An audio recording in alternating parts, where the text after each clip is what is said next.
அனைவருக்கும் வணக்கம். நான் தமிழரசன் பேசுகிறேன். இன்றைக்கி நம்ம இந்த வீடியோவில் எதை பற்றி பார்க்க போகிறோன்னா, துலாம் துலாம் ராசி நேயர்களுக்கு இந்த வருஷம் எப்படி இருக்குன்னு பார்க்க போகிறோம். சனி வந்து உங்கள் ராசிக்கு வந்து பாருங்கள் 6ல் இருக்கார். இப்போ இந்த ஜூன் மாதம் 2ஆம் தேதி குரு பயிற்சி நடந்தது. அதாவது 9ல் இருக்க குரு வந்து பார்த்திங்கன்னா 10ஆம் இடத்துக்கு பயிற்சி ஆகிட்டார். 10ல் வந்து குரு வந்துட்டார். அதாவது வந்து பார்த்திங்கன்னா 10ஆம் இடத்துல குரு உச்சம் பெறக்கூடிய குரு கடக ராசியில் ஒரு நல்ல ஒரு பலத்தோடு இருக்கார். 6ஆம் இடத்துல சனி, இது ஒரு நல்ல ஒரு இடத்துல இருக்குது. 5ஆம் இடத்துல ராகு, அதுவும் ஒரு நல்ல ஒரு அமைப்பு தாங்க. அதுவும் பெருசாக நெகட்டிவ்னு சொல்ல முடியாது. 5ஆம் இடத்துல ராகு, அதேமாதிரி வந்து பார்த்திங்கன்னா உங்கள் ராசிக்கு வந்து 11ஆம் இடத்துல கேது இருக்கார். அப்போ இந்த 6ஆம் இடத்துல இருக்க சனியும் இந்த குரு இதெல்லாம் உங்களுக்கு என்ன பண்ணுன்னு பார்த்தீங்கன்னா, இந்த வருடகிரகங்களுக்கு அதிகமாக முக்கியத்துவம் கொடுத்து பார்க்குறோம். இந்த வருடகிரகங்களோட தாக்கம் அதிகமாக இருக்கும். நடந்தால் ஒரு நாள் தொடர்ந்து கெட்டது நடக்கும், இல்லை நடந்தால் வந்து பார்த்திங்கன்னா தொடர்ந்து நல்லது நடக்கும். அதனால தான் வருடகிரகங்களுக்கு முக்கியத்துவம் கொடுத்து பார்க்குறோம். மாத கிரகங்கள் வந்து பார்த்திங்கன்னா மாதம் மாதம் மாறுறதுனால அப் அண்ட் டவுன் இருக்கும். அது பெருசாக ஒரு மனுஷனுக்கு இம்பேக்ட் ஏற்படுத்திடாது, பெரிய ஒரு பாதிப்பையோ இதையோ கொடுத்துறாது. அதனால் வந்து பார்த்திங்கன்னா இந்த வருட கிரகங்களுக்கு ரொம்ப முக்கியத்துவம் கொடுக்குறோம். அதுவும் இந்த சனி பயிற்சியெல்லாம் நடந்ததுன்னா நிறைய பேருக்கு வந்து பயம் வந்துடும். ஏன்னா சனி வந்து இருக்கிற கிரகத்தில் மோசமான கிரகம், கெட்ட கிரகம் சனி தான். ஆனால் அந்த கிரகம் வந்து பார்த்திங்கன்னா உங்கள் ராசிக்கு அவர் ராஜயோகாதிபதி, முழுமையான நல்லது பண்ணக்கூடிய கிரகம். இப்போ அவர் ஒரு சேஃப்டியான ஒரு இடத்துல தான் இருக்கார். இப்போ 6ஆம் இடத்துல சனி இருக்கார். சரிங்களா? 6ல் சனி இருக்கார், 10ல் குரு இருக்குது. இதெல்லாம் உங்களுக்கு சாதகமான ஒரு அமைப்பு தாங்க. நிறைய துலாம் ராசிக்காரங்க வந்து பார்த்திங்கன்னா போன வருஷமெல்லாம் 2025 கஷ்டப்பட்டீங்க. அது 26லாம் ரொம்ப ஆரம்ப பகுதியெல்லாம் சொல்லிக்கிற மாதிரி இல்லை. ஆனால் இப்போ இந்த ஜூன் மாதம் 2ஆம் தேதி குரு பயிற்சி நடந்தது உங்களுக்கு ஒரு சாதகமான காலம். ஏன்னா இந்த வருஷம் உங்களுக்கு சனி பயிற்சி கிடையாது. ராகு கேது பயிற்சி இந்த வருஷம் கடைசியில் தான் உங்களுக்கு இருக்குது. அதாவது 5ஆம் இடத்துல இருக்க ராகு 4ஆம் இடத்துக்கு வந்துடுவார். 11ஆம் இடத்துல இருக்க கேது வந்து பார்த்திங்கன்னா 10ஆம் இடத்துக்கு ஆன்டி கிளாக் வைஸ் ரிவர்ஸாக பயிற்சி ஆயிரும். ஆனால் இந்த வருஷம் பாருங்கள், உங்களுக்கு சனி உங்கள் 6ஆம் இடத்துலேருந்து குரு பார்வையில் விழுகிறதுனால ஒரு மிகப்பெரிய ஒரு நல்ல ஒரு யோகம்னு சொல்லலாம். சரிங்களா? ஏன்னா 10ல் குரு வந்துட்டாலே, 10ல் குரு இருந்துட்டாலே கண்டிப்பாக ஒரு தொழில் ஒரு சேஞ்சஸ் கொடுத்துரும் உங்களுக்கு. நிறைய துலாம் ராசிக்காரங்க இந்த வருஷம் ஜூன் மாதத்துக்கு அப்புறம், ஜூன் மாதம் வந்துருச்சு. இப்போ ஜூன் மாதத்துக்கு அப்புறம் பாருங்கள் நிறைய பேர் வந்து பார்த்திங்கன்னா தொழில் ஆரம்பிக்கிறது, இல்லை பழைய தொழில் விட்டு புது தொழில் ஆரம்பிக்கிறது, பழைய வேலையை விட்டு புது வேலைக்கு போகிறது, இல்லை உங்கள் ஏரியாவை மாற்றுறது, லொக்கேஷன் மாற்றி வேறு ஊருக்கு சேஞ்ச் பண்ணுறது, இந்த மாதிரி சில விஷயங்கள் எதுவும் நடக்கும் உங்களுக்கு. ஏன்னா 10ல் குரு இருந்தால் பதவி பறிப்போகும்னு சொல்லுவாங்க. பதவி பறிப்போங்கிறத விட இருக்கிறத விட்டு ஒரு நல்ல இடத்துக்கு தான் போக போகிறீங்க. இப்போ ஒரு வேலையில் இருக்கீங்களா, அந்த வேலை பிடிக்கலன்னு இன்னொரு வேலைக்கு போவீங்க. இதை விட நல்ல சம்பளம் கிடைக்கும், நல்ல பேர் கிடைக்கும். சொந்த தொழில் பண்ணிகிட்டு இருக்கவங்க இந்த தொழிலை விட இன்னொரு தொழில் ஆரம்பிப்பீங்க, இல்லை இன்னும் 2, 3 பிரான்ச் ஆரம்பிப்பீங்க, இல்லை வேறு தொழில் ஆரம்பிக்கலாம். சரிங்களா? அதில் கூட உங்களுக்கு நிறைய லாபம் கிடைக்கிறதுக்கு வாய்ப்புகள் அதிகம்.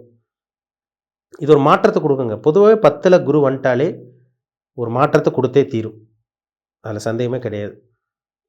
இப்போ 6ஆம் இடத்துல இருக்க சனி என்ன பண்ணுவார்னா, இப்போ ஏதாவது உங்களுக்கு ஹெல்த் பிரச்சனை இருக்கா, கடன் பிரச்சனை இருக்கா, நோய் இருக்குங்களா, இந்த ஹெல்த்துலேருந்து பிரச்சனை, இந்த கடன் பிரச்சனை எல்லாம் உங்களுக்கு தீர்க்க வைப்பார் உங்களுக்கு.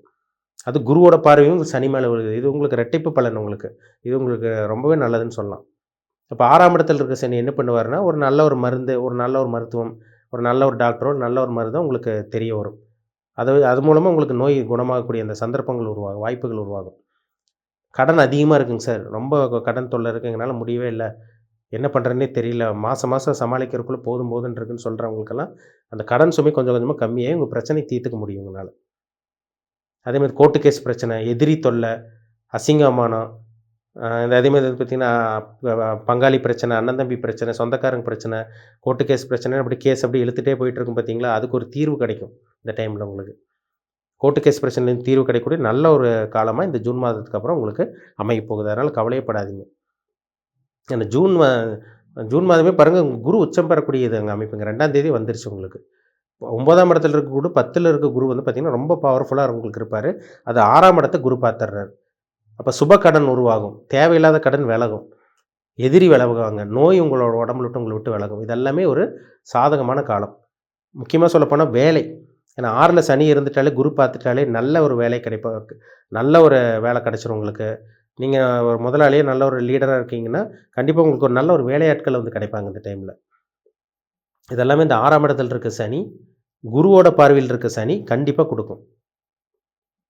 அதனால் வந்து பார்த்திங்கன்னா நல்ல வேலை, வேலையில் ப்ரொமோஷன், ஒரு வேலை மாற்றணும்னு நினைக்கிறீங்க, அது உங்களுக்கு நல்லபடியாக நடக்கும். அதேமாதிரி வந்து பார்த்திங்கன்னா உள்ளூர்லேருந்து இன்னொரு ஒரு வெளியூரோ அல்லது வெளிநாட்டுக்கு போகணுன்னு நினைக்கிறீங்க வேலை விஷயமா, தொழில் விஷயமா, அதுவும் உங்களுக்கு நல்லபடியாக உங்களுக்கு நடக்கும். இதெல்லாமே உங்களுக்கு ஒரு சாதகமான காலம்தான். 5ஆம் இடத்துல இருக்க ராகு மட்டும் சில சின்ன பிரச்சனை, குழந்தைகளோட ஆரோக்கியத்தை நினச்சி கவலைப்படுவீங்க, குழந்தைகளோட ஃப்யூச்சரை நினச்சி கவலைப்படுவீங்க, இல்லை குழந்தைகளை நினச்சே வருத்தப்படுவீங்க. ஒரு ஒரு சில பேருக்கெல்லாம் குழந்தைகளோட ஆரோக்கியத்தில சில பாதிப்பு இந்த மாதிரிலாம் வரும். ஆனா பெரிய அளவுக்கு போகாது. பெரிய அளவுக்கு நெகட்டிவ் போறக்கு வாய்ப்பே இல்ல. 11ஆம் இடத்துல இருக்க கேதுலாம் பாருங்க, உங்களுக்கு ஒரு சாதகம் தான். அது ஒரு பாசிட்டிவான அமைப்பு தான். வெளிநாட்டு மூலமா லாபம், அந்நிய நபர்கள் மூலமா உதவி, அந்நிய நபர்கள் மூலமா லாபம் கிடைக்கிறது. இந்த மாரி சில விஷயங்களும் 11ஆம் இடத்துல இருக்க கேது கண்டிப்பா உங்களுக்கு குடுத்துரும். ஆனா என்னதான் இருந்தாலும், உங்களுக்கு இந்த 6ஆம் இடத்துல இருக்க சனி, இந்த 10ஆம் இடத்துல இருக்க குரு தான் உங்க வாழ்க்கையில சில சில மாற்றங்கள் கண்டிப்பா கொடுக்கும். இப்ப பாருங்க ஜூன் மாதத்துக்கு அப்புறமே ஒரு சில மாற்றங்கள் நடக்கும். புதிய வாய்ப்புகள் தேடி வரும்.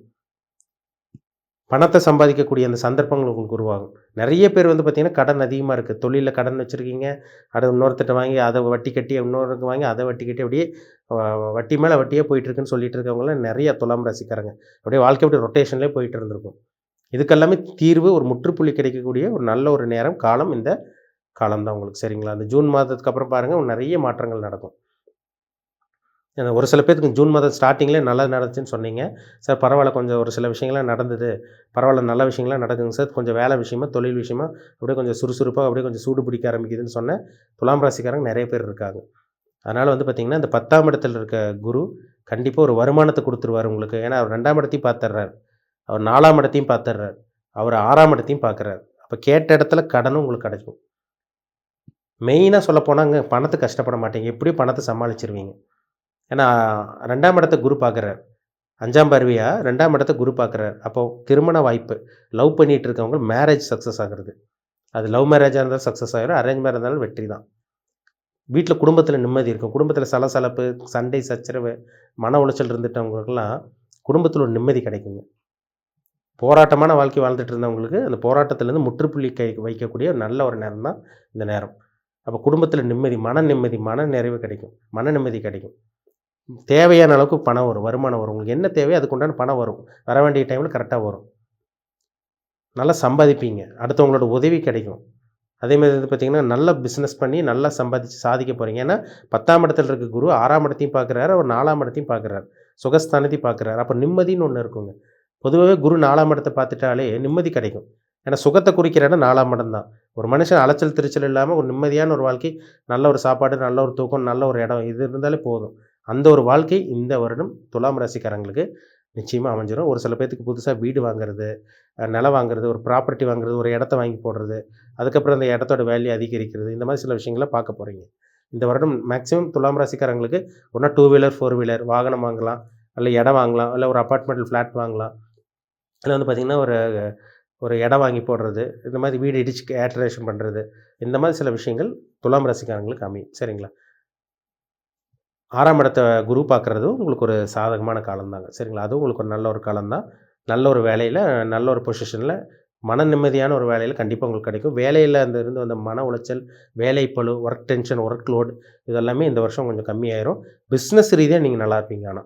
ஏன்னா 10ல இருக்க குரு பிசினஸ்ல ஒரு மாற்றம், வேலையில ஒரு மாற்றம் கண்டிப்பா கிடைக்கும். அதுக்குண்டான வருமானம் எந்த அளவுக்கு வேலை பார்க்குறீங்களோ, அதுக்குண்டான வருமானம், அதுக்குண்டான நல்ல ஒரு வரமும், பண வரமும், தன வரமும் கண்டிப்பா உங்களுக்கு இருக்கும். அதில வந்து மாற்றமே கிடையாது. ஏன்னா, அந்த குரு வந்து 10ல் இருக்க குரு வேலையும் குடுப்பாரு, தொழிலும் குடுப்பாரு. ஏன்னா 6ஆம் இடத்தையும் பார்க்குறாரு, 10லிருந்து 4ஆம் இடத்தையும் ஆக்டிவேஷன் பண்றனால, 2ஆம் இடத்தையும் பார்க்குறனால, கண்டிப்பா வருமானத்துக்கும், பணத்துக்கும் பிரச்சனையே கிடையாது. சரிங்களா? 6ஆம் இடத்துல இருக்க சனி கண்டிப்பா எதிர்ப்புகள விலக்குவாரு. நான் முன்னாடியே சொன்ன மாரி கடன விலக்குவாரு, நோய் எல்லாமே விலக்கிருவாரு. அதனால துலாம் ராசிக்காரங்களுக்கு ஒரு பொற்காலமா, அதிர்ஷ்டம் நிறைந்த காலமா தான் இந்த வருடம் உங்களுக்கு இருக்கும். அது ஜூன் மாதத்துக்கு அப்புறம் நெறைய மாற்றங்கள பார்க்க போறீங்க. நீங்க என்ன நட்சத்திரம்னு பார்த்துக்கங்க ஆனா. சரிங்களா? நீங்க வந்து என்ன சித்திரை நட்சத்திரமா? இல்ல சுவாதி நட்சத்திரமா? விசாக நட்சத்திரமா? உங்க வயசு என்ன? ஏன்னா பொதுவாவே துலாம் ராசிக்காரங்க கொஞ்சம் ஜாலியா, கொஞ்சம் சொகுசா, கொஞ்சம் ஆடம்பரமா, ஒரு லக்ஸூரியா இருக்கணும்னு நெனைப்பாங்க. ஆனா அதுக்குண்டான காலம் அமையணும். சரிங்களா? ஏன்னா உங்க ஜாதகத்தில நல்ல தசாபுத்தி, நல்ல கிரகங்களோட தசாபுத்தி நடந்தா தான் உங்களுக்கு அந்த முழுமையான யோகத்த அனுபவிக்க முடியும். கெட்ட கிரகங்களோட தசாபுத்தி நடந்தவங்களுக்கு பிரச்சனை மேல பிரச்சனை தான், தலைவலியா தான் இருக்கும். மனுஷன போட்டு ஒரு வழி பண்ணிரும். அதனால உங்க பிறப்பு ஜாதகத்தில என்ன தசாபுத்தி நடக்குது? உங்க வயசு என்ன? என்ன பிளானட்டோட இம்பேக்ட்ல இருக்கீங்க? என்ன கிரகம் உங்களுக்கு சாதகமா இருக்கா? பாதகமா இருக்கா? உங்களுக்கு நல்லது செய்ய போதா? கெட்டது செய்ய போதா? இது உங்க ஜனன ஜாதகம், தனிப்பட்ட ஜாதகத்த பார்த்து தெரிஞ்சுக்கங்க. மீண்டும் அடுத்த பதிவில் சந்திக்கும் வரை உங்களிடமிருந்து விடைபெறுவது உங்கள் சகோதரன் தமிழரசன். நன்றி, வணக்கம்.